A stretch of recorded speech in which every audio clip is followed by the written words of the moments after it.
네, 여기 나와 있는 이 국내 기도 제목을 보면요.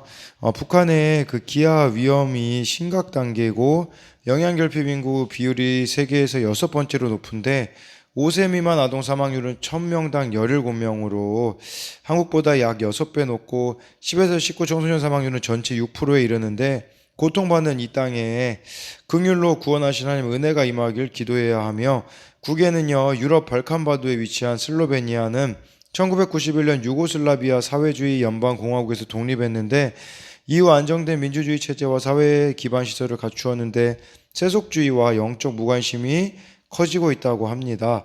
그래서 슬로베니아 교회가 이 땅의 영혼들을 일깨우고 주님 앞으로 이끄는 역할을 잘 감당하도록 기도해야 합니다. 오늘은 이 말라기 1장 6절부터 14절까지의 이런 말씀인데요. 어제 말라기 1장 이렇게 1절부터 5절까지 내용은 간략하게 설명드리자면 이 지금 귀환하여서 지내고 있는 그 이스라엘 백성들이 정확히는 남유다 백성들이죠. 성전을 재건하기도 하고 성벽을 재건하기도 했는데, 근데 하나님이 나를 사랑하는 게 맞냐라고 막 질문을 해야 되는 거예요. 왜냐하면 자신들이 원하는 그런 일들이 일어나고 있지 않기 때문이에요. 그러니까 정말 복도 많이 줬으면 좋겠고 성공도 줬으면 좋겠고 내가 돈도 많이 있었으면 좋겠는데, 그런 것이 세상적으로부터 오는 어떤 만족이 이들이 없다고 여겨지니까 하나님이 정말 나를 사랑하는 게 맞냐라고 이렇게 질문한 것이죠. 그러나 하나님은 여전히 그들을 사랑하고 계셨다라고 이제 어제 내용에 말씀하고 있는데요. 근데 문제는 지금 이 사람들이 하나님을 업신여기고 있는 모습이 이 말라기 1장 6절부터 나옵니다. 내 이름을 멸시하는 제사장들아, 나 만군의 여호와가 너희에게 이르기를 아들은 그 아버지를 종은 그 주인을 공경하나니 내가 아버지일진데 나를 공경함이 어디 있느냐, 내가 주인일진데 나를 두려워함이 어디 있느냐 하나, 너희는 이르기를 우리가 어떻게 주의 이름을 멸시하였나이까 하는도다 해서요. 이 하나님 앞에 예배를 또 드리는 그 제사장들이 내 이름을 멸시한다라고 하나님이 말씀해 주고 있는데요. 이 내 이름을 멸시한다라는 말을 원어로 보면 지속형으로 쓰여 있어요. 그러니까 하나님을 멸시했던 게 뭐 한두 번이 아니라 지속적이고 이들의 태도는 정말 하나님을 중요하고 존귀한 분으로 여기지 않았다라는 것을 이렇게 말씀해 주고 있어요. 제사장이 이 정도 수준이었으니 당연히 일반 백성들은 비슷한 수준이 그 이상이거나 비슷한 수준이 아니었겠습니까? 그래서 하나님이 그렇게 말씀하시는 거예요. 아들은 아버지를, 종은 주인을 공경하나니, 이 공경한다라는 것은 영광 돌리거나 존중하고 존경한다는 의미거든요. 근데 내가 아버지일진데, 하나님이 내가 아버지인데 너희들은 나를 공경함이 있느냐, 내가 주인인데 나를 두려워함이 있느냐. 이 두려워함이라는 것은 경외하는 거죠. 경외라는 말은 사랑함으로 두려워하는 겁니다. 그러니까 근데 이 경외는 모든 생각과 행동을 감찰하신 하나님 앞에서 참 당연히 가져야 할 태도인 것이라고 볼 수가 있겠죠. 더 구체적으로 말씀드리자면 정말 우리가 하나님을 인식하고 살아가고 있는지 이걸 생각해 봐야 된다라는 겁니다. 우리가 이렇게 정말 선행을 할 때도, 또 이렇게 우리가 또 하나님을 기쁘시게 하는 일을 할 때도 하나님은 보고 계시지만, 반면에 하나님이 기뻐하시지 않는 일을 할 때도 다 보고 계시다라는 것을 우리는 기억해야 한다라는 것이죠. 그러나 늘 하나님에 대한 이런 인식을 가지고 살아간다면 당연히 우리는 죄에 대하여서 경계할 수밖에 없고 피할 수밖에 없는데, 그런 거에 대하여서 어느 순간부터 무관심한 상태가 되어져 버리지는 않았는가를 돌아봐야 한다라는 것입니다. 7절에 보니까요, 너희가 더러운 떡을 나의 제단에 드리고도 말하기를 우리가 어떻게 주를 더럽게 하였나이까 하는도다. 이는 너희가 여호와의 식탁은 경멸히 여길 것이라 말하기 때문이라 라고 말씀해 주고 있어요. 이들이 하나님을 두려워하지 않는 것들이 정말 구체적인 행동으로 나타나는데, 그것은 뭐냐면 더러운 떡을 나의 제단에 드렸다라고 이렇게 말씀해 주고 있어요. 그러니까 이 하나님 앞에 드리는 그 당시에 이런 떡이 있었는데 그것을 이 지금 제사장들은 더러운 떡을 드렸다라고 말씀해 주고 있어요. 이것도 원어로 보면 한두 번 그런 게 아니라 지속적인 행위였었다라고 볼 수가 있는데 아마 자신들이 먹던 떡 가운데서 상해서 더 이상 먹지 못하게 된 떡을 가리키는 것인지도 모릅니다. 정말 하나님 앞에 온전한 이런 떡을 드렸어야 하는데 이 사람들은 더러운 떡을 드렸다라고 이렇게 하나님이 말씀하고 계세요. 8절에 만군의 여호와가 이르노라 너희가 눈먼 희생 제물을 바치는 것이 어찌 악하지 아니하냐 저는 것 병든 것을 드리는 것이 어찌 악하지 아니하냐 이제 그것을 너희 총독에게 드려보라 그가 너를 기뻐하겠으며 너를 받아 주겠느냐라고 이렇게 말씀하고 계세요. 이 말씀은요 눈먼 희생 제물을 바치는 것이 어찌 악하지 아니하며 라는 것은 그 당시 하나님 앞에 이렇게 제물을 드릴 때는 짐승으로 이렇게 드렸거든요. 근데 그 짐승이 흠이 없는 것을 드렸어야 했는데 이 사람들은 흠이 있는 것들을 흠이 있는 이렇게 원래 흠 없는 양이나 염소를 드려야 되는데 흠이 있는 것을 드렸던 것이죠. 이것은 그렇게 추정해 볼 수 있어요. 백성들이 그렇게 흠이 있는 것을 드렸다고도 볼 수 있겠고 또 한 가지는 이 제사장들이 부패해 가지고 백성들은 올바른 것을 드렸는데 아마 자신들이 가지고 있는 흠 있는 양이나 염소로 바꿔서 제사를 드렸을 수도 있다라는 것이죠. 그러면서 하나님이 그렇게 말씀하고 계세요. 너희 총독에게 드려보라. 너희 총독에게 드려보라. 그가 너를 기뻐하겠으면 너를 받아주겠느냐. 너희 총독에게 한번 이 짐승을 줘보라고. 그 총독이 이걸 받고서는 기뻐하겠냐고 하나님이 말씀하고 계시는 것은요. 여러분 우리가 알아야 되는 것은 하나님은 인격적인 분이시에요. 인격적인 분이신데 우리가 사람보다도 못한 대우를 하나님 앞에 하며 살아가고 있지는 않은지를 정말 이 말씀을 통하여서 우리가 한번 점검해 봐야 한다라는 것이에요. 그래서 떡에 대한 부분들 또 여기에 나와 있는 눈먼 제물에 대한 것의 부분이 나와 있는데 그런데요 하나님은 사실은 이런 제물보다 이런 이사야 1장 11절에 이런 말씀이 있어요.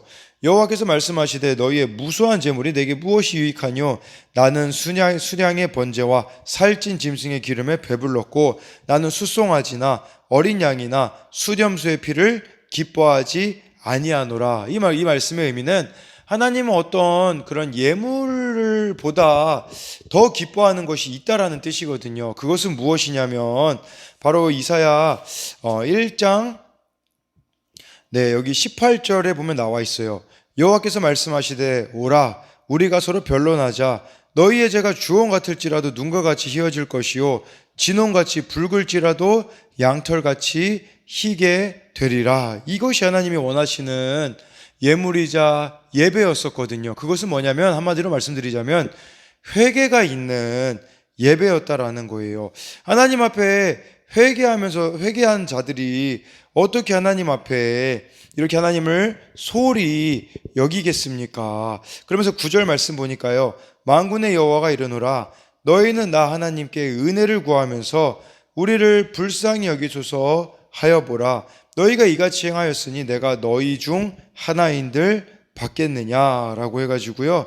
하나님이 너희는 나 하나님께 은혜를 구하면서 우리를 불쌍히 여기소서 이렇게 하여 보라는 거예요. 그러니까 이들이 막 하나님 앞에 오면서 기도해 보라고 하는 거예요. 근데 하나님이 난 너희들의 기도에 이렇게 응답하지 않겠다라는 것이겠죠. 왜 그러냐면 이들에게 있어서 정말 하나님을 그렇게 없인 여기는 삶의 모습이 있는데 어떻게 하나님이 그 예배를 받아주시겠습니까? 여러분 우리도 마찬가지입니다. 정말 이렇게 회개 없이 드려지는 예배는 우리가 평소의 삶을 살아가면서 하나님에 대하여서 어떤 자세를 가지고 살아가고 있는지 그것이 하나님이 받으시는 예배가 되거나 받지 못하시는 예배가 된다라는 것을 기억해야 한다라는 겁니다. 10절에 만군의 여호와가 이르노라 너희가 내 제단 위에 헛되이 불사르지 못하게 하기 위하여 너희 중에 성전문을 닫을 자가 있었으면 좋겠도다. 내가 너희를 기뻐하지 아니하며 너희가 손으로 드리는 것을 받지도 아니하리라 라고 해서요, 하나님의 정말 탄식이 들리지 않습니까? 하나님 뭐라고 말씀하시냐면 차라리 이 성전문을 닫을 사람이 있었으면 좋겠다. 차라리 난 너희들이 예배 안 드렸으면 좋겠다. 그렇다고 해서 여러분 이것이 우리 예배를 하나님이 싫어하신다라는 의미가 아니라 이들의 예배는 하나님이 받으실 수 없는 그런 예배였다라는 거예요. 헛되이 예배를 드렸다라는 것을 말씀해 주고 있는 것이겠죠.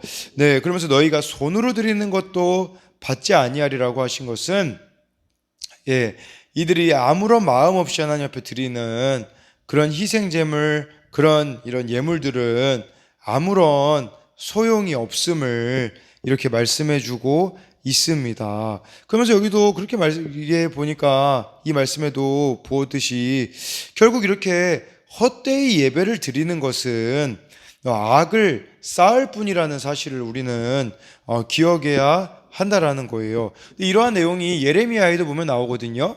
예레미야 7장 4절에 보면 이렇게 나와 있어요.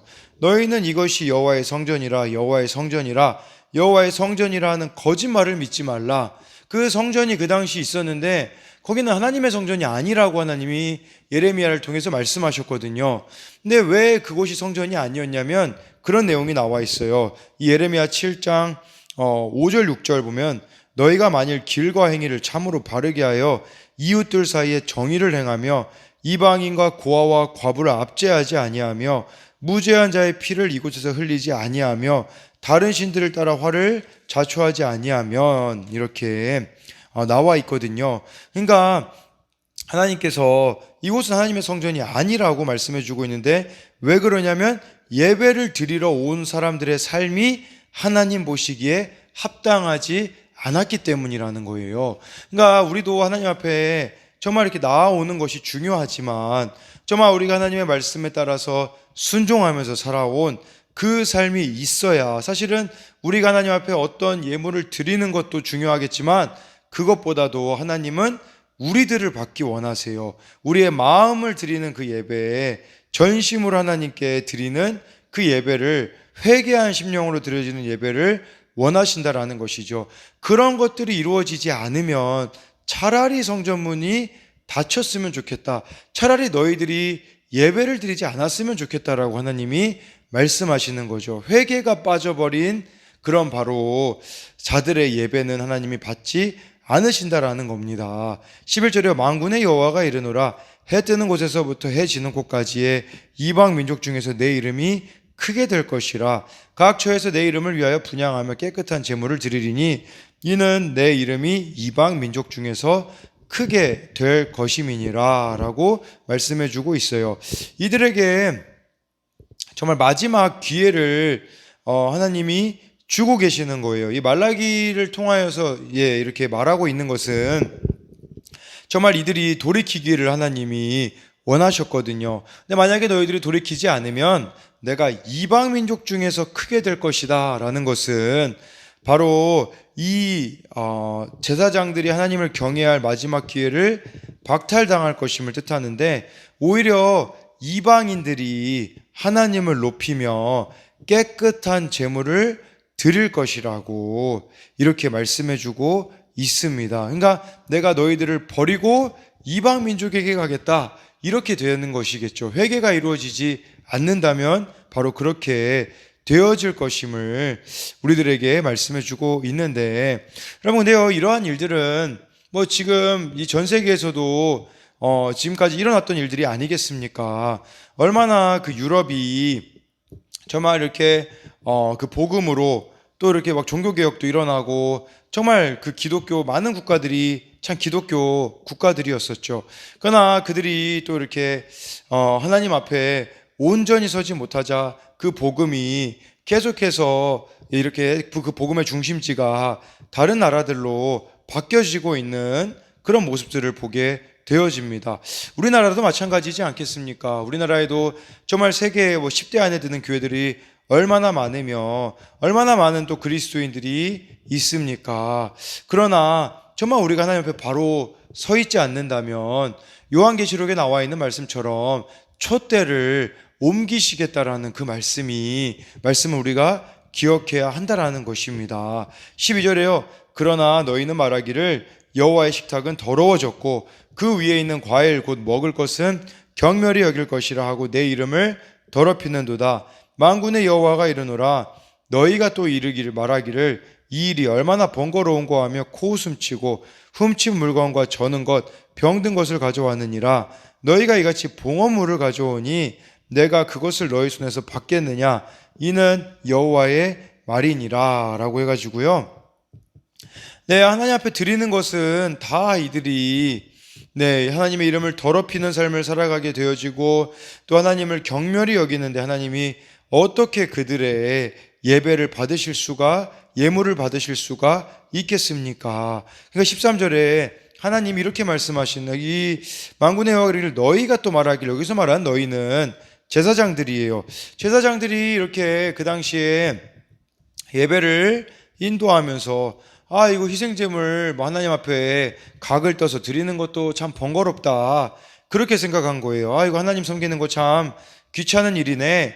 이렇게 생각하면서 코웃음을 쳤다라고 이렇게 말해주고 있어요. 그러니까 말씀해주고 있는데 이것은 그들이 정말 이렇게 하나님을 섬기는 것을 첫 번째는 귀찮아하였고 또 코웃음 쳤다라는 건 하나님을 무시하고 멸시했다라는 뜻도 있겠지만 또 그런 의미도 있더라고요. 이 상한 떡과 병든 희생제물에서 나는 냄새를 참을 수 없어 정말 코를 킁킁거리며 콧바람을 불어서 냄새를 맡지 않으려는 그런 또 행동이라고도 볼 수가 있는 것이죠. 그러니까 막 이런 다 상해버린 거, 이렇게 다 썩어 빠진 것들을 이렇게 하나님 앞에 드리면서 막 번거롭다라고 말하고 있는 제사장들의 이런 모습이 나타나 있는 것이죠. 너희가 이같이 봉헌물을 가져오니 이 봉헌물이라는 것은요, 원어로 보면요, 속죄제물이에요. 속죄제물. 하나님 앞에 이 속죄제물 정말 그 하나님이 기뻐 받으시는 제물 중에 하나였는데 이 속죄제물을 이런 방식으로 가지고 왔을 때 그것을 어떻게 내가 받을 수 있겠냐고 하나님께서 말씀해주고 있습니다. 그럼 14절에 짐승떼 가운데 수컷이 있거늘 그 서원하는 일에 흠 있는 것으로 속여 내게 드리는 자는 저주를 받으리니 나는 큰 임금이요 내 이름은 이방 민족 중에서 두려워하는 것이 됨이니라. 만군의 여호와의 말이니라 라고 말씀해주고 있습니다. 그러니까 이 짐승떼 가운데 수컷이 있지만 그 가운데 흠 있는 것으로 서원한 일에 흠 있는 것으로 속여 내게 드리는 자는 저주를 받는다라고 하면서 계속해서 지금 말라기에서 나오는 그 하나님의 이름은 만군의 여호와라고 말씀해주고 있잖아요. 정말 이 만군의 여호와 하나님은 우리의 모든 것을 다 보고 계십니다. 여러분들이 이렇게 주일에 나와서 예배 드리는 모습도 보고 계시지만 정말 우리가 하나님 앞에 바른 예배를 드린다면 정말 월요일부터 토요일까지도 하나님과 동행하는 삶을 살아가야 하나님이 받으시는 예배가 된다라는 것이죠. 그러나 우리 안에 정말 거짓된 것들이 있다면 하나님 보시기에 하나님을 기쁘시게 하지 못하는 것들이 있다면 회개함으로 나아오라고 하나님께서 말씀하고 계시는 거예요. 하나님이 이 희생제물을 기뻐하지 않으실까요? 하나님이 예배를 기뻐하지 않으시는 분일까요? 아니에요. 기뻐하시는 분이지만 회개가 빠져버린 그 예배, 세상과 양다리 걸치면서 드리는 그런 예배는 하나님은 받으실 수가 없다라고 우리들에게 말씀해주고 있는 겁니다. 그렇게 정말 오늘 이 말씀 앞에 우리 자신을 비추어 보며 하나님을 경외함이 여러분들 가운데 있었으면 좋겠어요. 그래서 우리의 모든 생각과 행동과 삶 가운데 하나님 있는 삶을 여러분들이 살아감으로써 좀 하나님께서 기뻐 받으시는 예배와 또 예배자들이 여러분들이 되시기를 소망합니다.